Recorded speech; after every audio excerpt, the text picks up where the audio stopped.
हाँ मित्रों, हम पढ़ेंगे मापन के स्तर। मापन के 4 स्तर होते हैं। एक होता है अनुपातिक स्तर, दूसरा होता है, कौन सा होता है दूसरा? अंतराल स्तर,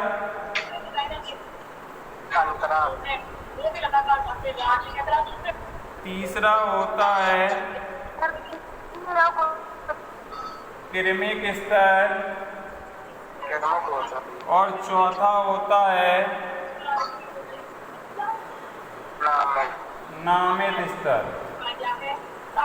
क्वेश्चन आता है तुम्हारा टेट, सीटेट, सुपर टेट या डीएलएड में कि सबसे निम्न कोटि का मापन का स्तर कौन सा होता है? तो वो होता है नामित स्तर। मापन का दूसरा स्तर कौन सा होता है? तो वो होता है क्रमिक स्तर।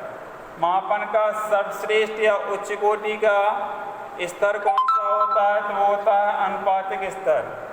नामित स्तर किसे कहते हैं? जैसा कि नाम से पता चल रहा है, किसी व्यक्ति को नाम दे देना नामित स्तर कहलाता है। जैसे कक्षा में छात्र पढ़ रहे हैं और किसी छात्र से कह दिया ये छात्र अच्छा है, ये छात्र बुरा है, तो उसे हम अच्छा और बुरा नामित कर रहे हैं। इससे ये निम्न कोटि का माना जाएगा, क्योंकि किसी व्यक्ति विशेष को अच्छा बुरा कहने से उसका संपूर्ण मापन नहीं हो सकता है, उसका सर्वांगीण मापन नहीं हो सकता। इसलिए निम्न कोटि का स्तर होता है मापन का।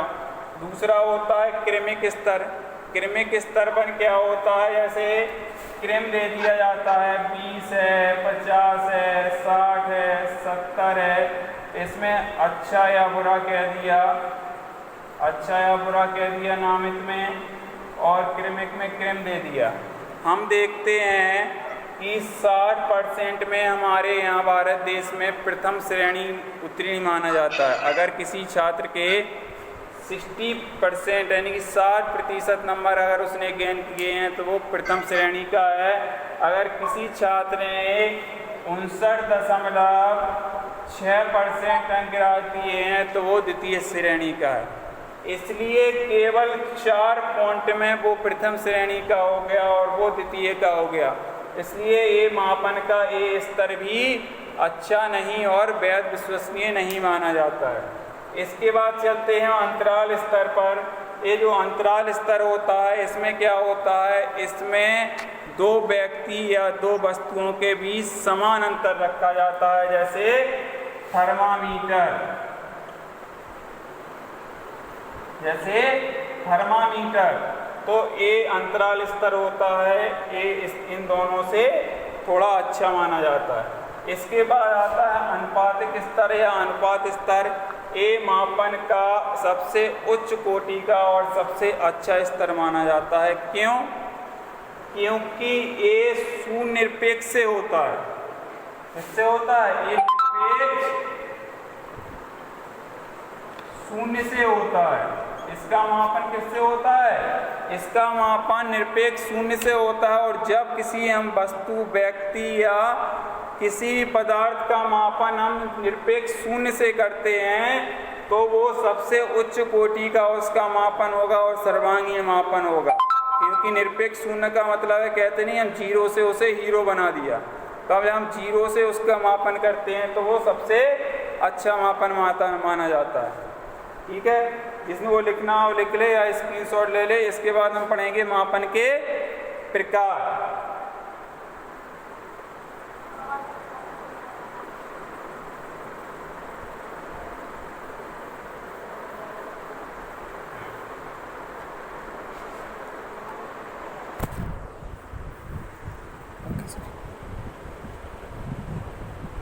मापन के प्रकार।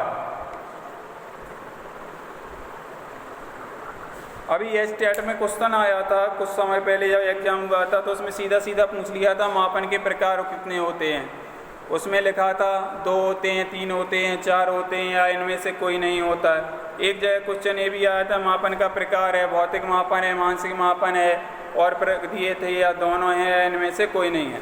तो मापन के प्रकार होते हैं दो। मापन के प्रकार होते हैं दो। एक होता है मानसिक मापन, मानसिक मापन, और दूसरा होता है भौतिक मापन। भौतिक मापन। अब इसे हम लिखवाएंगे नहीं, हम तुम्हें बहुत अच्छे से समझा देते हैं। मानसिक मापन क्या होता है? जो हमारा मानसिक मापन होता है एक कभी भी स्थिर नहीं रहता है, एक परिस्थितियों के अनुसार बदलता रहता है। इसलिए जो मानसिक मापन होगा वो वैध नहीं होता है, ये वैध नहीं होता है, ये वैध नहीं होता है, ना ही ये विश्वसनीय होता है। कैसे? जैसे आज किसी व्यक्ति का अगर स्वास्थ्य अच्छा नहीं है और उस समय पर हम उसका मानसिक मापन करेंगे तो उस परिस्थिति में उसका मानसिक मापन कुछ और आएगा, और जब वो व्यक्ति स्वस्थ होगा वही व्यक्ति होगा, और जब हम उसका मानसिक मापन करेंगे तो उसका मानसिक मापन कुछ और आएगा।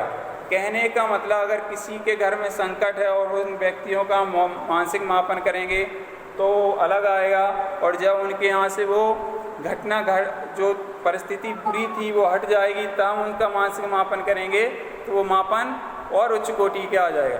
तो कहने का मतलब है जो मानसिक मापन होता है वैध नहीं होता है, विश्वसनीय नहीं होता है, परिस्थिति के अनुसार बदलता रहता है। दूसरा है हमारा भौतिक मापन। भौतिक मापन क्या होता है? ये वैध होता है, वैध होता है, विश्वसनीय होता है,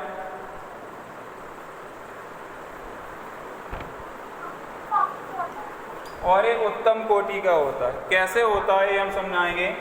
जो भौतिक मापन होता है वैध होता है, विश्वसनीय होता है, उच्च कोटि का होता है, उसे सर्वमान्यता मिली है। ऐसे होता है, जैसे एक उदाहरण लें, जैसे हमारे घर में कोई एक कमरा है, वो 20 बाई 15 का वो कमरा है, जिसकी 20 फुट लंबाई है और 15 फुट चौड़ाई है और 12 फुट उसकी ऊंचाई है। वो हम उसका भौतिक मापन अगर हम उसे 2 वर्ष बाद भी करें, ध्यान देना, अगर हम उसका भौतिक मापन 2 वर्ष बाद भी करें तो हमारा 15 फुट ही चौड़ाई होगी, 20 फुट ही उसकी लंबाई होगी और 12 फुट ही उसकी ऊंचाई होगी, उसमें कोई भी अंतर नहीं आएगा। लेकिन अगर हम मानसिक मापन करेंगे 2 वर्ष बाद किसी व्यक्ति का तो उसमें अंतर आ जाएगा, क्योंकि वो परिस्थिति के अनुसार बदलता रहता है। और जो भौतिक मापन होता है वो वैध विश्वसनीय इसलिए होता है कि ऐसी भी परिस्थिति आ जाए वो परिस्थिति के अनुसार नहीं बदलता है। इसलिए भौतिक मापन और मानसिक मापन में भौतिक मापन हमारा वैध और अच्छा माना जाता है। तो आज हमने क्या पढ़ा? मापन पढ़ा और मापन के चर पढ़े, चर के अलावा मापन के स्तर पढ़े और मापन के प्रकार पढ़े। अब हम कल पढ़ेंगे मूल्यांकन, और इससे जो क्वेश्चन बनते हैं बहुत ही जो इम्पोर्टेंट क्वेश्चन बनते हैं वो हम क्वेश्चन पढ़ेंगे। जैसे मापन मूल्यांकन का कौन सा पद होता है? प्रथम पद होता है। मूल्यांकन किस पर निर्भर करता है? मूल्यांकन मापन पर निर्भर करता है। मापन के आवश्यक तत्व कौन कौन से होते हैं? भौतिक और मानसिक होते हैं। पाठ्य वस्तु किस पर केंद्रित होती है? मापन पर या मूल्यांकन पर? तो वो मापन पर होती है। क्रमिक मापन में क्रम होता है, निम्नतम से उच्चतम या उच्चतम से निम्नतम। अंतराल मापनी को क्या कहते हैं? समान अंतराल मापनी कहते हैं। मापन का सबसे उच्च स्तर कौन सा होता है? तो अनुपात स्तर होता है। तो आज की क्लास हम यहीं पर समाप्त करते हैं। हम आशा करते हैं बच्चों कि हमारा जो YouTube चैनल है आप उसे लाइक करें और सब्सक्राइब करें, शेयर ज़रूर करें उसे, जिससे कि हम और अच्छी वीडियो बनाने में आपकी मदद करें। धन्यवाद।